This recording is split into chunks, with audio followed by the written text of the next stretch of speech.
Why does Black vs. Zephyr call himself Z now? It's a simple question that comes off more as a curiosity than any mystery that has an impact on the story. Hence why the initial answer is who knows.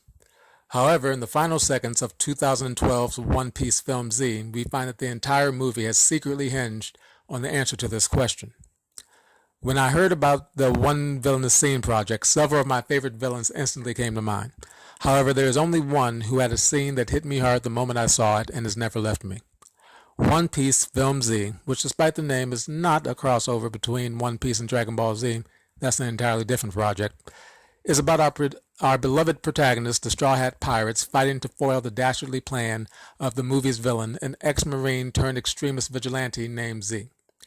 Now, the plan itself is pretty standard cliche movie villain stuff. He wants to collect some MacGuffin explosives in order to blow up some MacGuffin islands. The plan is not why we're here today. The motive is. Partway through the film, we get Z's backstory. And I'm going to kind of breeze through it right now. We learn that his birth name is Zephyr. He was a little boy who had a strong sense of justice and heroism, which led him to join the Marines at a young age. He fought in many battles and against the strongest pirates of his era, eventually earning the title of Admiral.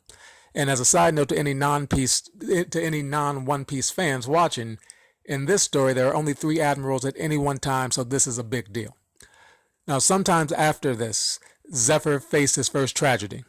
An old enemy tracked him down and killed his wife and son.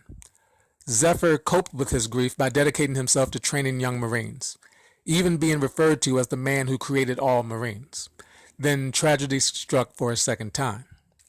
A pirate attacked a ship of new Marine recruits with Zephyr on board, killing all of the recruits and cutting off Zephyr's arm. Years later, the same pirate was chosen to be a warlord, or a Shichibukai, by the government. Now, for those who don't know about the warlord system in One Piece, it's based on the historical practice of privateering, where governments would basically go to strong pirates and say, hey, you're a bad guy. We're willing to look the other way on all the bad stuff you do, provided that you do some of that bad stuff to our enemies when we call on you to do so. So understandably, this was a major turning point in Zephyr's life. A man who believed in right and wrong, heroes and villains more than anyone, was now witnessing the people that he considered to be heroes asking the villain to join them, and not as a hero, but as a villain. He witnessed the villain who took his arm not only escape punishment, but be rewarded for being one of the world's top villains. So yeah, Zephyr quit the Marines, became a vigilante in his own mind and an extremist in the mind of others. And as far as he was concerned, pirates were trash, the Marines were hypocrites, and they could both catch hands on sight. And that's where we find him at the beginning of the movie. This is also when Zephyr started calling himself Z. Now, the concept of identity and the role names play in our identities has always greatly fascinated me. This is where you find Dr. Jekyll and Mr. Hyde. This is where you get the "your name is Toby" scene from Roots. This is where you get Beyonce creating the alter ego of Sasha Fierce because at a gut level she realizes that who she is on stage is not the same person as who she is off stage. Marilyn Monroe's first husband, who split from her before she took her stage name, once said in an interview that he only knew Norma Jean, her birth name. He never met Marilyn Monroe. This is where we get preferred pronouns and trans names. The point being that one of the most symbolic things a person can do is rename themselves. Now, if you've glanced at any One Piece manga or anime episode, even for the briefest of moments, then you probably know that this guy right here, Monkey D. Luffy, is going to be king of the pirates. He says it in some of the anime openings, his crew says it from time to time, and he tends to pretty much introduce himself as the man who will be king whenever he meets someone new. One of the most interesting variations of this is when his back is against the wall and all hope seems lost. In those moments, Luffy will often state his ultimate goal with unshakable confidence.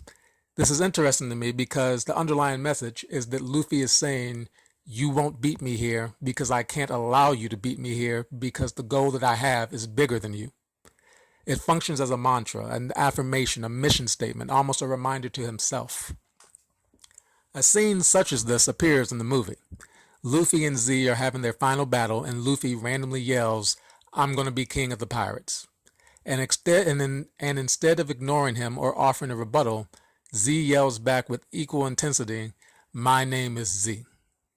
At first glance, this seems like lazy anime writing. Two adversaries shouting their catchphrases at each other. that have nothing to do with the situation, because if anime has taught us anything, it's that shouting makes you stronger. But that's not it. Again, Luffy's stance is that I am unbeatable because of what I've vowed to become. Z is responding that I am unbeatable because of who I am, which wouldn't be an unusual boast for a villain, except that we don't know who Z is. And more importantly, why does he draw strength from the name Z more than from his original name, Zephyr? My name's Jason, and I've gone by the nicknames J and even JD. But if one of my friends said, "What's up, Jason?" and I glared at them and replied, "My name is J," then the inevitable question would be, okay, that's cool, you're free to be who you want, but what's the difference? What distinguishes J from J-Sun? And thus we're back to the question that started this video. Why does Black Fist Zephyr call himself Z now? The one villainous scene that inspired this video is literally the last scene of the film. And I'll just play it for you.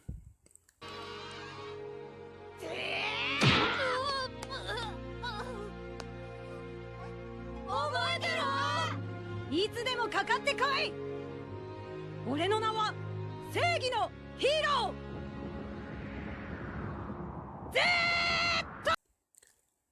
And that scene, as simple and as corny as it was, blew my mind. It was the anime version of Rosebud and Citizen Kane. It captured the same feeling as the Flowbot song Handlebars. The idea that so many horrors have sprung from innocent, well-intentioned childhood ambitions. To clarify what you just saw, as a child, Zephyr tried to stand up to bullies who bullied his friends, only to end up getting beat up himself.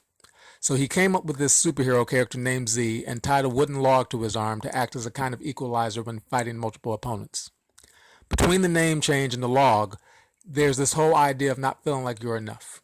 The idea that in order to be saved or to save others, you have to create a hero for yourself, which stayed with Zephyr well into adulthood, as that's exactly what he said he was trying to do when he trained Marines.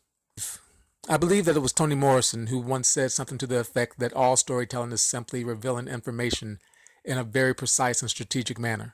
Sometimes one tiny bit of information can change the entire way we interpret a story.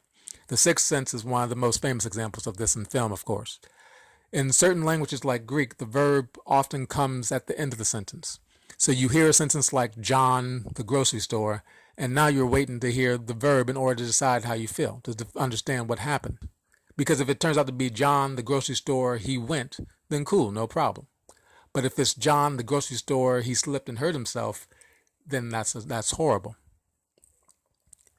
All this time, throughout the entire movie, what we were seeing was a disillusioned senior citizen seeking refuge in and grasping desperately at the fantasies of his childhood. To be more specific, the fantasy that there is good and evil, good always win, and one man can save the day. Every time he said, "My name is Z," he was saying, "I am a hero. I refuse to believe that justice doesn't exist because I am its most loyal servant." And it is this mentality that clinches the scene for me. Prior to this scene, the Marines show up, and Z says, "In the end, I did what I wanted to do. Now I have to pay the price for doing so." Most villains think that they're heroes. Many villains, such as Anakin Skywalker, were even heroes at one point. But Z is one of the only characters I've seen who was a hero turned into a villain, but retained enough of his morality to be fully aware that he has become the villain of the story and deserves the answer for it. It reminds me of when Batman says, "Of course we're criminals. We always have been criminals." The Lebanese poet Khalil Gibran has a quote where he says that never forget that war, no matter how just, is murder. Pop culture is overflowing with anti-heroes who do bad things for good reasons, and we overlook it because they're fighting worse villains and saving the day. But Z is so dedicated to justice that when it comes time to take accountability, he doesn't try to justify his actions or say, "Look at all the good I've done. You guys owe me." No. Even as a villain, his sense of justice is so strong that he's like, "Yeah, what I did was wrong, and there should be consequences for it." He knowingly broke the law, but valued the rule of law so much that he never for a second thought himself above the law. And it's that type of self-awareness that makes Z one of the most noblest villains I've ever seen, and also one of the most tragic. because who better knows what it's like to be a villain than someone who grew up dreaming of being a hero? But anyway, that's all I have for today. Again, I think that the One Villainous Scene project is a pretty cool project, so be sure to check out the other videos out there. And be sure to subscribe to my channel if you want to hear any more of my thoughts. I'm thinking about doing a video about the person that I started to make this video about, which is Vicious from Cowboy Bebop.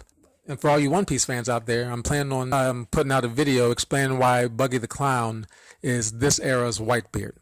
And yes, that is clickbait, but if you want to hear how I explain it, then be sure to subscribe. So again, that's all. Thank you for your time. Have a great day, and all the best.